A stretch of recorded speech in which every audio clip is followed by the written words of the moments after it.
All right, everybody, welcome to another episode of the IS200 Rebuild Build series. In the last episode, we went through pretty much the entire vehicle, introduced you to the vehicle. We also ripped up the floor pan, ripped the rocker cover off, did all of that good stuff. So that's amazing. So I pulled the car into work today and I did a couple of things. I wanted to put it on a hoist, check out the rear pads, the front pads, the rotors, any engine oil leaks, anything that we might need to repair, replace, refit, whatever it might be. And I also did some other things, like I did a bit more servicing underneath the vehicle because it's easier on a hoist. So let me just run you through a couple of things that we did. So as I did mention with this vehicle, I do want to be straight up honest with the exact price and repair cost that I put into the vehicle. So far, we're up to $990. That was as of the last episode. Now, what have I done since then? I think I mentioned in the last episode I did 6 spark plugs, a rocker cover gasket, and I did the coil pack gasket. And so those 3 things and an oil filter costed me $357. So that brings it up a little bit. I've also gone ahead and ordered a second-hand sunroof for $200 from my wreckers. All right, so sunroof, rocker cover gasket, 6 spark plugs, coil gaskets, an oil filter, the vehicle, and the vehicle permit. All right. When I put this on the hoist, obviously I lifted the car up, and I took off the front wheels, the rear wheels, took the calipers off, and inspected how bad the braking system was. Now I know there was a shudder when I first test drove the vehicle. I took the brakes off and I tried to machine them at work. Now they are so bad and undersized, they were impossible to machine. So I've gone ahead and purchased front brake rotors and front brake pads. Now the pads are a cheap brand. I'll show you when I put them in because I think I get them tomorrow, right? So the front brake rotors I'm going to be buying are Brembos. Now they're not slotted, they're solids, but the reason why I went with this is because it was like an extra 10 bucks than the really bad brand that I haven't heard of before, which that brand I'm getting the brake pads for. So front brakes, front brake pads, front brake discs are going to be done as well. Front and rear tires, I'm going to put Linglong branded Chinese tires to simply pass the Roadworthy Certificate. They are $52 each. I have not ordered them yet. I'm going to wait till next week to do that because I've already spent quite a bit of money on it. So let's run through the costs and the parts. So I've made a list on my phone here. We've got the sunroof coming tomorrow, that's 200 bucks. Front Brembo discs and pads, spark plugs, rocker cover gasket, and oil filter. So far, the total spend is $1,867, okay? Which is a bit of coin. It kind of adds up as you go. The front brake job is at $320 just for the parts, but we have to get that done to pass the roadworthy, and then we have to get the tires to do the roadworthy as well, which is not on the list yet. So those things are going to be done, and as much as this is a budget build, we still need to get it to a roadworthy condition. Now, let me know in the comments, let me know in the comments section what plans you reckon I should do, what color I should spray paint it, should I turbo it, should I engine swap it? Let me know in the comments down below because I'm really interested to see what your options are and whether you guys have done a similar job on the IS200. I drove this to work today. I replaced the rear differential fluid with 80W90 GL5. It wasn't too bad, the condition of the rear diff fluid, which was, well, it was only one differential, but the differential fluid that was in it wasn't too bad. There wasn't any metal particles, or it didn't look contaminated or anything like that, which is really good news for us. I also completely flushed the coolant. So I did 2 flushes and topped it up with pink Toyota coolant as per manufacturer specifications. Okay. So I did that twice. It was really easy to do on this car. If you need me to show you again, I can do it again because I've got heaps of spare coolant. I just bought 5 liters of concentrate and then 50-50'd it up. What else did I do? I also what else I do? I also sucked out all of the brake fluid and all of the power steering fluid. I probably didn't get all of it because you need a proper flush to remove those. But then I topped the brake fluid up with .3, the power steering fluid with ATF. My next job this week is to drain and refill the transmission. I'm not going to do a major service on the transmission because as far as I know, because the transmission is so old, the shit fluid that's in it could be what is saving it. So I don't really want to mess around with it. I'm just going to drain it and refill it. I'm only going to pull about 2 liters of ATF out of it. I'd rather it, stay in a good condition than it be, me damaging it because I did a full filter transmission service kit. So while I was at work, I also went ahead and pulled the cabin filter out, and this is the photo of it. It was absolutely kaput. So I've ordered a new cabin filter and an air filter.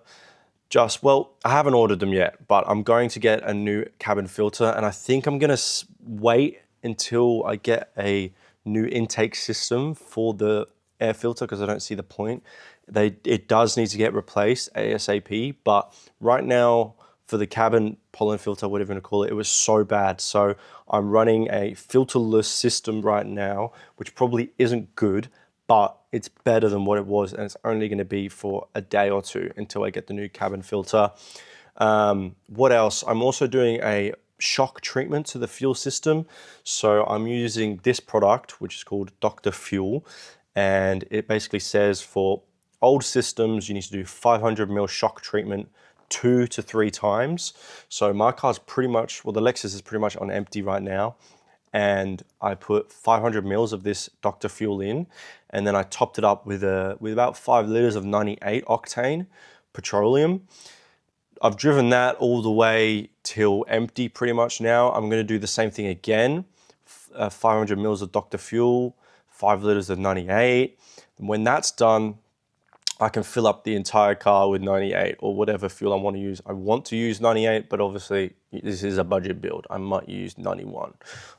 So while I'm here, another major issue that I found is the lower control arm. It has a bush and then it goes straight and then it's 2 nuts. This bush is completely cracked and torn, and I don't think it's roadworthy. So we need to do both front lower control arm bushes. I think they're about $60 each, and I have a press, so I'll be able to press them out. Now, preferably I'd replace the whole arm, but if the whole arm is going to cost me $200, I'm not going to do that, okay? Just going to replace the lower control arm bushes. All right, now we're at the rear of the vehicle. Now, a big issue for the rear was brakes and rotors, but I'm going to do that in a week or so because I don't have the budget to do full brake overhaul right now. The right-hand rear shock has been weeping over some time, so I've cleaned that down and I'll re-inspect in about 1,000 kilometers, or well, not 1,000 kilometers, but a couple weeks or a week. I'll just monitor it until we go for the roadworthy. I also found that both upper control arms, particularly the right-hand side, has severely worn. The 2 bushes that go like this and they go around, the wishbone, I think they're called. Those 2 bushes are severely worn. I suspect this side is more worn because the shock is probably blown out.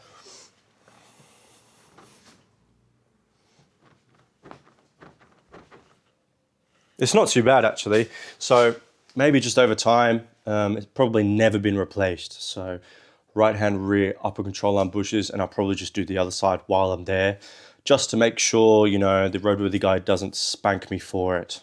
Remember a couple episodes ago, I was talking about these seat belts not retracting very well. I have fixed it to the best of my ability in terms of how they retract. They do retract pretty good now. So the way that you do fix these, because obviously that's a pretty good seat belt now. Underneath here, if you flip this up, if you've got an old car like me, it'll have so much dirt and debris under here, and it acts as like a, not a smooth surface, like a rough surface to stop it from gliding nicely.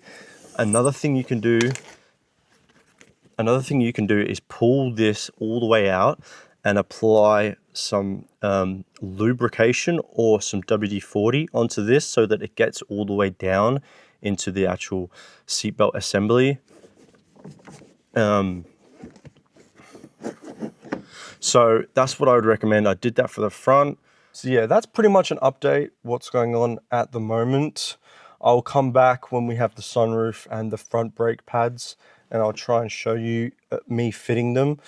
Now I'm doing a little bit of this work after work because my workplace has a hoist. So after I finish work, I put the car on the hoist and I just do a couple of things.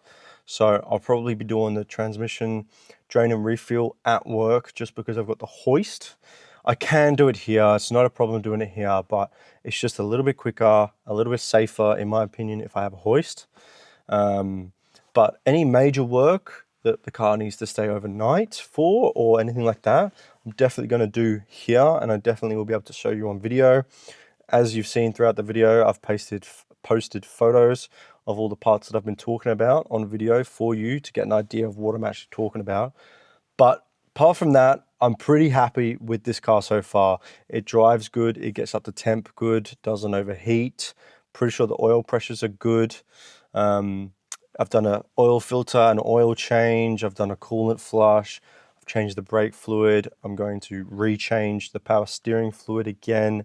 Drain and refill the ATF. The rear diff fluid is going to be fine now for a while. So in terms of the car, I'm absolutely loving the IS200 so far. I can't wait to get it regoed. I can't wait to take it on some drift track days. That'll be really, really fun to do and learn how to do. But for the most part, man, I'm really, really happy with it. It'll be really good once this sunroof goes in. I really do love the sunroof. It's a cool feature. Another thing I noticed is that you see these two sensors here. These are the solar and the ambient light sensors. So they sense when there's physical light. So that is your auto headlights, which would explain why my auto headlights do not work. So I also managed to have time to scan the vehicle for DTCs and codes. It came back with a IAT, intake air temperature sensor, fault, which was because I didn't plug the air temp sensor back in when I did the rocker cover gasket, because you have to take off the intake ducts and stuff. So I cleared that code. The next one was a VVT solenoid code, which I'm going to inspect. That's not great news, but we'll just monitor it, I guess. Another one was both left and right airbag squibs were open circuit, and that was because I took both the seats out, so that's not a problem. And then those two sensors that I just showed you both threw a code for open circuit, I think, or something circuit. So those two sensors might be finished or they might be unplugged. Another thing I also did on my launch Diag tablet was I wanted to check the long and short fuel trims. So I think the long-term fuel trim 1 and 2 were about -3, which isn't bad. I think you have to be plus or minus 10 from 0. 0 means the car's not adding fuel and it's not adding air. 0 is perfect mixture. Plus 10 this way or this way, right? So that's okay. It was -3, but the short-term fuel trim was -20, which is far beyond the allowed amount, right? I think you're allowed -10 to +10. So that is an issue. That means the car's running rich, and there could be several different reasons why. Bad injectors, one might be failing, could be a dirty MAF sensor. I think these have MAP sensors actually, so it could be anything as to why it's running rich. It's definitely overfueling because you can smell it when you drive the car. You can smell petroleum, so there is some sort of issue there which needs investigation.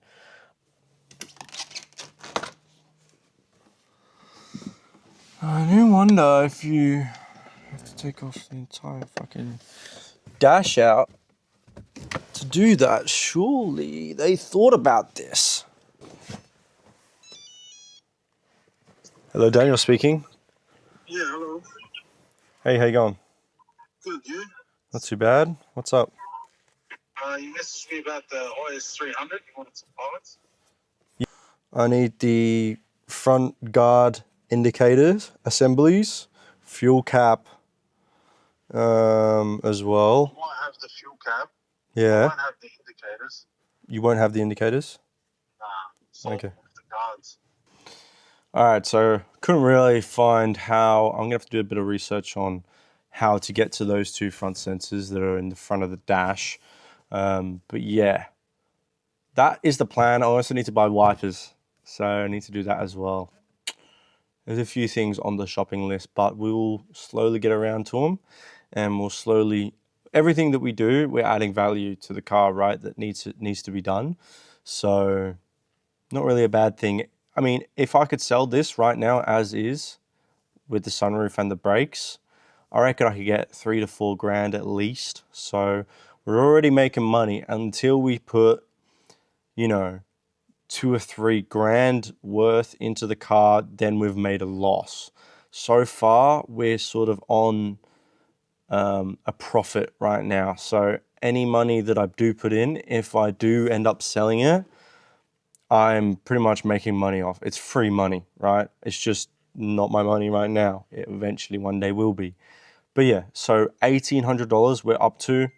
Haven't accounted for control arm bushes or anything like that yet because I haven't done that stuff yet. But yeah, that's going to do it for this video. I know we didn't really do anything during this episode, but I just wanted to keep you guys up to date and keep these episodes flowing.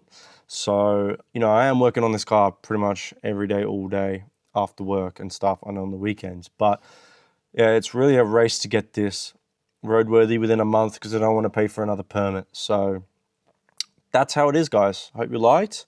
If you want to see the full series from start to finish, I've made a whole playlist. You can click on the screen here. But yeah, I'll see you next episode.